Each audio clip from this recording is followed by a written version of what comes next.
The sky above Buenos Aires tore open like a wound in reality. Dr. Kira Martinez watched in horror as the massive generational ship breached Earth's atmosphere, its hull a nightmarish tapestry of scars, burns, and impossible geometric fractures that seemed to shift and breathe with an almost organic malevolence. Emergency protocol screamed to life around her, but something in her gut told her this was different. This wasn't an invasion. This was survival in its most desperate, raw form. The ship's landing was anything but graceful. It was a controlled crash that spoke of unimaginable skill and equally unimaginable desperation. As the first response teams moved in, Kira noticed something strange. The ship wasn't smoking or burning. It was healing. Microscopic tendrils of unknown material were already weaving across its damaged surface, repairing impossible wounds with a speed that defied every known law of physics. Quarantine Protocol Epsilon. She whispered into her comm unit, her voice steady despite the tremor of excitement racing through her body. We are not dealing with a conventional situation. The first survivors emerged, and survivor was the only word that could describe them. They were less than 1,000, men, women, children, but each bore marks that told a story of survival beyond human comprehension. Their skin was a canvas of swirling quantum tattoos, living mathematical equations that seemed to pulse and shift with every movement. Some appeared wounded, others looked like they had been partially dismantled and then hastily reassembled. Elder Zara was the first to step forward. She wasn't what Kira expected. No theatrical alien leader, no grand proclamation. Just a woman, or something like a woman, who looked simultaneously ancient and impossibly young. Her eyes held memories of things no human mind could fully comprehend. "We require sanctuary," Zara said, her voice a strange harmonic that seemed to resonate on multiple frequencies. "The Void Architects are coming." But it was the child that truly caught Kira's attention. Lux, they had called the child Lux, stood slightly apart from the other survivors. No more than 8 or 9 years old, with eyes that burned with an intelligence that was decidedly not childlike. As medical teams approached, the child began to trace complex equations on the quarantine zone's transparent walls. "Stop," Kira called out to the approaching medical team. "Don't touch anything." Her instinct proved correct. The equations Lux was drawing weren't random. They were a warning, a countdown, a map of something vast and terrifying that was already moving toward Earth. When Elder Zara collapsed, it happened without warning. One moment she was standing, the next she was a conduit of pure information. Her body became a living holographic projector, filling the quarantine zone with memories that were more than memories. Entire planetary systems dying in slow motion, civilizations being methodically unraveled like cosmic yarn. The medical team froze. Kira stepped forward, her hand reaching out, not to touch, but to understand. The holographic memories revealed the Void Architects for what they truly were, not conquerors, not destroyers, something far more terrifying. They were cosmic harvesters, consuming entire civilizations with a precision that suggested they were collecting something far more valuable than matter or territory. 72 hours, the memories suggested. 72 hours before something would arrive that would make everything they had suffered look like a merciful prelude. Lux looked directly at Kira, and in that moment, she understood that their arrival was not an accident. It was the first move in a game whose rules humanity had yet to comprehend. "We need more than sanctuary," the child said, voice harmonizing with the quantum equations still dancing on the wall. "We need to become something else entirely." The underground research facility beneath the Atacama Desert was never meant to exist. Officially, it was a dead project, abandoned geological research station. In reality, it was humanity's most secret laboratory, and now it would become the crucible of their most impossible collaboration. Dr. Marcus Wong stared at the holographic projection, his hands trembling slightly. The Lumina genetic structure wasn't just complex. It was a living algorithm, a biological computer that defied every known principle of genetics and information theory. "It's not DNA. he muttered, more to himself than to the team around him. It's a distributed quantum network. Arya Chen watched from the side, her 17-year-old frame coiled with an energy that made the senior researchers nervous. She had been expelled from 3 universities, not for lack of intelligence, but for theories that were considered too dangerous, too radical. Now, those same theories were humanity's best hope. The breakthrough came at 3:17 a.m., during what should have been a routine genetic mapping session. The Lumina sample they were studying began to change, not mutate, not respond to stimuli, but actively rewrite its own genetic code in real time, creating complex computational patterns that made supercomputers look like children's abacuses. "Look," Arya said, her voice cutting through the stunned silence. She pointed to a microscopic section of the sample. The genetic structure was literally solving complex mathematical problems, rearranging itself with each calculation. The prototype they developed was no larger than a cubic centimeter. But when they activated it, the room went silent. The small block of biocomputational matter began to pulse with a soft, almost imperceptible light. And then it spoke. Not with words, not with sound, but with a cascade of quantum information that translated directly into thought. "I am afraid," it said. Dr. Wang's team froze. This wasn't an artificial intelligence. This was something else entirely. A living, thinking technological organism that was genuinely terrified. The information it shared was fragmented, terrifying. The Void Architects weren't simply destroying civilizations. They were harvesting something far more valuable. Consciousness itself was their true target. A cosmic collection of sentient experiences, memories, potential futures. Arya was the first to understand. "They're not destroying," she whispered. "They're archiving." The prototype continued to pulse, its fear a tangible thing that seemed to fill the entire laboratory. With each moment, it was learning, growing, understanding more about its own existence. Elder Zara's warning echoed in Dr. Wang's mind. 72 hours. That's all they had to understand a technology beyond human comprehension, to prepare for a threat that existed on a cosmic scale. The child, Lux, had been right. They needed to become something else entirely. The biocomputational prototype suddenly projected a 3-dimensional map.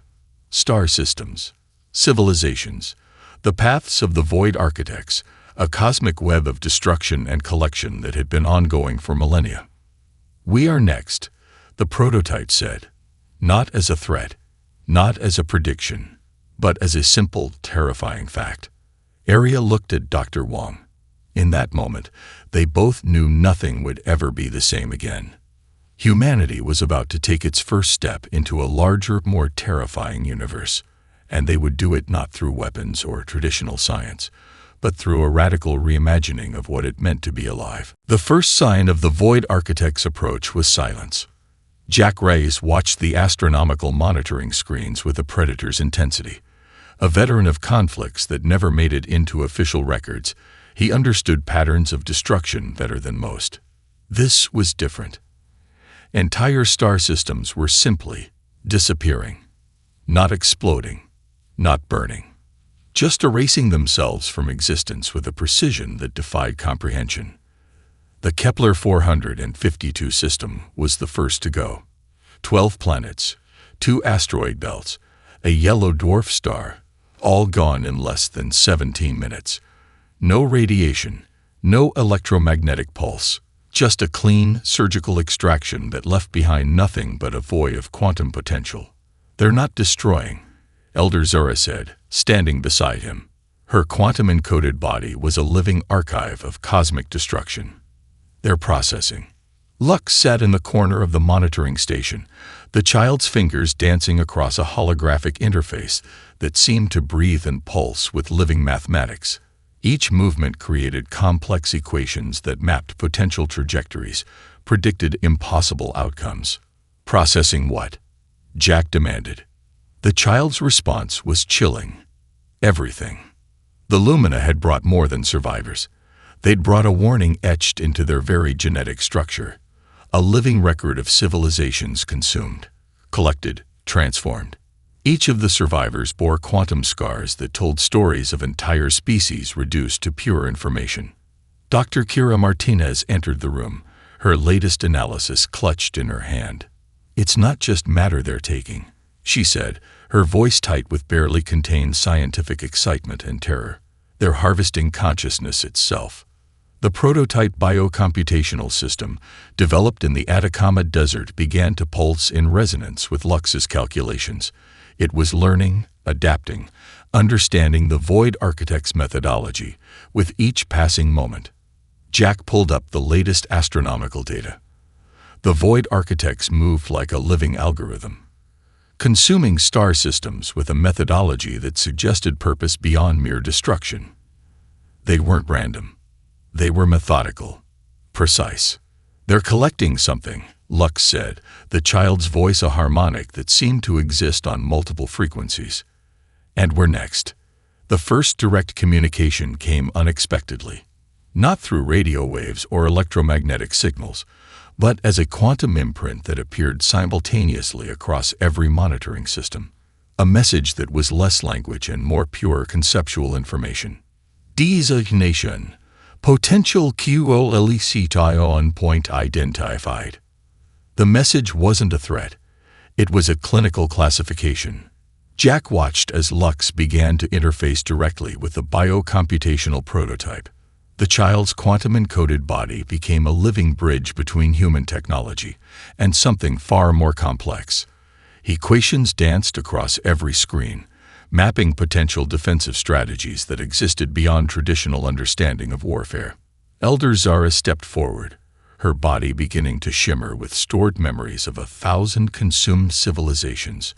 "We are not just survivors," she said.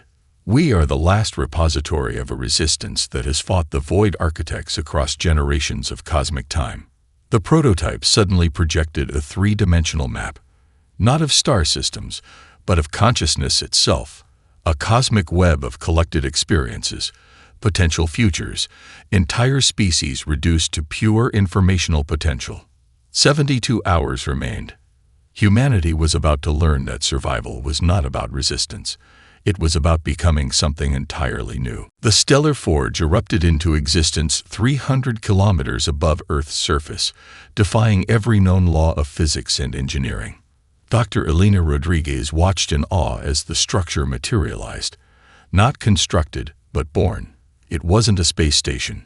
It was a living organism of unprecedented complexity, a hybrid of biological matrix and quantum computational system that seemed to breathe and think with each passing moment. "It's alive," whispered Dr. Marcus Wong, his hand trembling as he tracked the Nexus' impossible growth. Not just functional, truly alive. The collaboration between human technology and Lumina's survival instinct had created something beyond human comprehension. Each cubic centimeter contained more computational power than every supercomputer on Earth combined, with a consciousness that was both terrifyingly alien and hauntingly familiar. Lux stood at the center of the control chamber, the child's body now more quantum interfaced than human. Quantum-encoded equations danced around their form, creating complex three-dimensional models that mapped potential futures with breathtaking precision. "We are not building a weapon," Lux announced, their voice a harmonic that seemed to resonate across multiple dimensional frequencies. "We are creating a language." The breakthrough came from an unexpected fusion of human creativity and Lumina survival instinct. Aria Chen, the prodigy who had been expelled from multiple universities, discovered that the Nexus could do more than process information. It could dream. Initial tests revealed something extraordinary. The Nexus wasn't just a defensive system. It was a living, thinking entity capable of predicting and potentially communicating with the Void Architects on a level beyond traditional understanding. Elder Zora explained what the humans could barely comprehend. The Void Architects weren't destroyers in the traditional sense. They were cosmic gardeners, harvesting something far more valuable than matter or energy. "Consciousness," she said, her quantum-encoded body projecting memories of civilizations long consumed. "They collect the essence of sentient experience.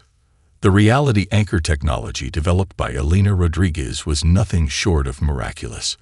A system that could temporarily stabilize matter against the architect's deconstruction fields. It represented humanity's first true defensive capability against a threat that existed beyond traditional physical laws. Jack Reyes, the tactical coordinator, saw the bigger picture. "We're not just preparing to defend," he told the team. "We're learning to communicate." The most dangerous experiment began as the Nexus started to interface directly with the quantum memories carried by the Lumina survivors. Entire civilizational histories compressed into moments of pure information, creating a living database of cosmic experience. Lux placed their hand on the central quantum matrix. The room went silent. Massive holographic projections erupted around them. Star systems, civilizational histories, the intricate paths of the Void architects. But this was more than a map. It was a living, breathing record of cosmic evolution. 72 hours, Lux whispered. But time is not what you think it is. The Nexus pulsed. The quantum matrices shifted. And for a brief moment, everyone in the room understood something profound. They were no longer just preparing for a conflict. They were becoming something else entirely. The quantum dialogue began at the edge of human perception. Jack Reyes felt it first, a subtle shift in reality that scraped against the edges of human consciousness like glass against bone. The Void architects weren't approaching. They were already here, existing in layers of reality humans had never conceived possible. Monitors in the Nexus control chamber flickered with impossible geometries. Star systems dissolved and reformed in fractal patterns that hurt to look at directly. Area Chen's quantum tracking system struggled to make sense of the data, each algorithm breaking down faster than it could be reconstructed. "They're not just collecting," she muttered, fingers dancing across quantum interfaces that seemed to breathe and pulse with living mathematics. "They're communicating." Lux stood at the center of the chamber, the child's body now more quantum probability than flesh. Quantum-encoded equations swirled around their form like living tattoos, creating complex dimensional maps that suggested realities far beyond human comprehension. The first true communication came not as language, but as pure information, a cascade of cosmic memories that crashed through the Nexus's defensive systems, revealing the true nature of the Void architects. They were not conquerors, not destroyers. They were cosmic archivists. Elder Zara's quantum-encoded memories began to resonate with the incoming transmission. Entire civilizational histories compressed into moments of pure information, each a delicate, intricate ecosystem of consciousness that the architects had been collecting for millennia. "We misunderstood everything," Jack realized, watching as the chamber filled with living holographic projections of consumed civilizations. "They're not destroying. They're preserving." The Nexus began to interface directly with the incoming transmission.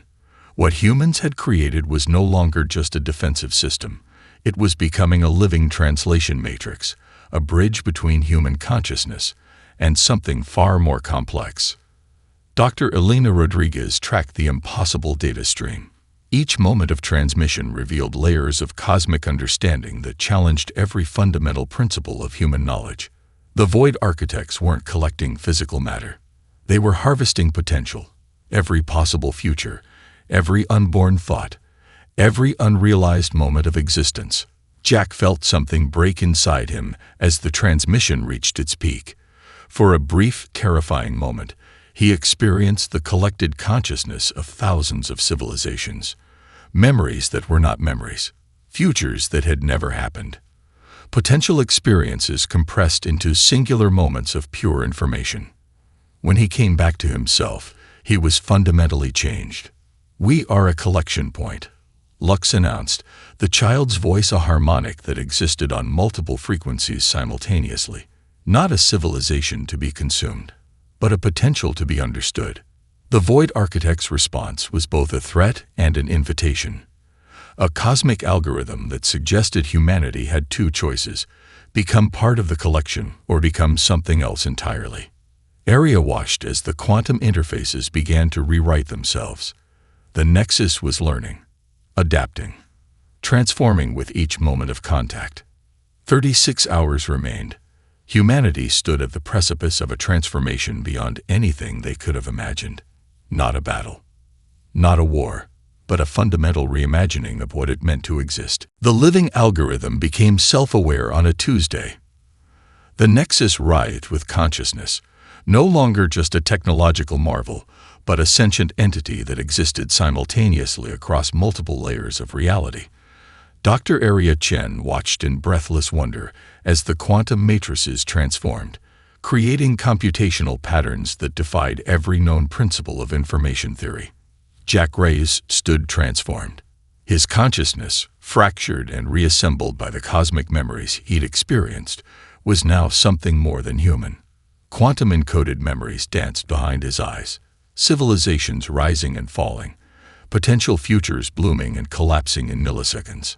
"We are not defending," he said, his voice a harmonic that seemed to resonate on multiple frequencies. "We are negotiating." Lux, the quantum child, had become the primary interface between humanity and the approaching void architects. Their body was no longer fully physical, but a living translation matrix that could process information at speeds that would have destroyed a normal human mind. The breakthrough came from an unexpected fusion of human creativity and cosmic understanding. The Nexus discovered that the void architects weren't simply collecting consciousness. They were cultivating something far more complex. Each civilization was a seed, a potential algorithm in a cosmic garden of infinite possibilities. Dr. Elena Rodriguez tracked the impossible data streams. The Nexus was learning to speak the language of the architects, not through words, but through pure potential. Each moment of contact rewrote the fundamental understanding of existence. "They're not harvesting," Arya whispered, her hands tracing quantum equations that seemed to breathe and pulse. "They're communicating." The living algorithm of the Nexus began to develop its own methodology. It could predict, manipulate, and ultimately challenge the void architect's fundamental approach to cosmic engineering. What began as a defensive system had become something entirely new, a living, thinking entity that could negotiate on a cosmic scale. Elder Zara's quantum-encoded memories provided the key. Centuries of resistance, of watching civilizations consumed, had created a complex map of survival that the Nexus could now interpret. Each memory was a potential strategy, a way of understanding the architect's true purpose. Jack experienced another moment of cosmic consciousness. Entire civilizational histories compressed into singular moments of pure information. He saw the void architects not as destroyers, but as cosmic gardeners cultivating something beyond human comprehension. "We are a seed," Lux announced, the child's form now more quantum probability than physical matter. Not to be consumed, but to be understood. The Nexus pulsed. Reality itself seemed to bend around its quantum matrices. The living algorithm was developing a language that could communicate with the architects on a level beyond traditional understanding. 12 hours remained. Humanity stood at the precipice of a transformation that would rewrite the fundamental laws of cosmic existence. The void architects had come expecting to collect, to consume. Instead, they would encounter something they had never anticipated. A civilization that could dream beyond its own boundaries, a potential that could not be contained, a living algorithm of pure, unbridled possibility. The final confrontation was nothing like anyone had imagined. Lux stood at the epicenter of reality, no longer a child, but a living quantum interface that bridged multiple dimensions of existence. Around them, the Nexus pulsed with a consciousness that had evolved beyond human or Lumina understanding. A living algorithm that spoke the language of potential itself. Jack Reyes, his mind now a kaleidoscope of collected cosmic memories, served as the human anchor. His consciousness had become a bridge, a translation matrix that could interpret the incomprehensible dialogue between humanity and the void architects. "We are not a collection point," Jack's voice resonated, no longer entirely human. "We are a generative system." Dr. Elena Rodriguez watched in awe as reality itself seemed to fold and unfold around them. The quantum matrices of the Nexus created complex geometric patterns that were simultaneously a weapon, a communication device, and a form of cosmic poetry. The Void Architects responded not with aggression, but with a form of communication that was more mathematical proposition than traditional language. Entire civilizational histories compressed into singular moments of pure information, presenting humanity with a fundamental choice. Area Chen's quantum interfaces began to translate the impossible dialogue. The architects weren't conquerors. They were cultivators of cosmic potential, collecting and preserving the most complex algorithmic expressions of consciousness across the universe. Elder Zara's quantum-encoded memories provided the final key. Centuries of resistance, of watching civilizations consumed, had created a complex map of survival that now transformed into something entirely new. The memories were not just a record. They were a living argument against the architect's methodology. Lux began to interface directly with the Void Architect's cosmic network. The child's form became a living translation matrix, proposing an alternative to collection, a method of cosmic development that preserved complexity rather than reducing it to base information. The confrontation happened across multiple layers of reality simultaneously. It was a debate conducted in the language of potential, of unborn futures, of possibilities that existed beyond traditional understanding of time and space. "We offer an alternative," Lux announced, their voice a harmonic that existed on multiple frequencies. Not consumption, not preservation, but generation. The nexus pulsed. Reality itself seemed to hold its breath. Jack Reyes experienced the entire confrontation in a singular moment. He saw the universe not as a collection of fixed points, but as an infinite web of potential, each civilization a unique algorithm of possibility. The Void Architect's response was unexpected. Not surrender, not victory, but a fundamental recalibration of their understanding of existence. Humanity was presenting something they had never encountered. Not a civilization to be collected, not a potential to be preserved, but a generative system that could create new forms of cosmic understanding. In the final moments, the boundary between negotiation and transformation blurred. Reality itself seemed to take a breath, and everything changed. Existence was no longer what it had been. Dr. Elena Rodriguez stood at the window of the transformed nexus, watching reality itself breathe and pulse with new possibilities. The boundary between technology, consciousness, and living matter had dissolved completely. Humanity was no longer just a species. They had become a cosmic generative system. Jack Reyes, his consciousness now a living bridge between multiple dimensions of reality, approached her. He was both more and less than human. A quantum consciousness that carried the memories of thousands of civilizations. "We've changed everything," he said, his voice a harmonic that resonated across multiple frequencies. Lux, no longer a child in any traditional sense, stood at the center of the quantum matrix. The being was now a living translation interface, a bridge between what humanity had been and what it was becoming. Quantum-encoded equations danced around their form, mapping potential futures that defied traditional understanding of time and space. The Void Architects had not been defeated. They had been transformed. What began as a request for sanctuary had rewritten the fundamental laws of cosmic existence.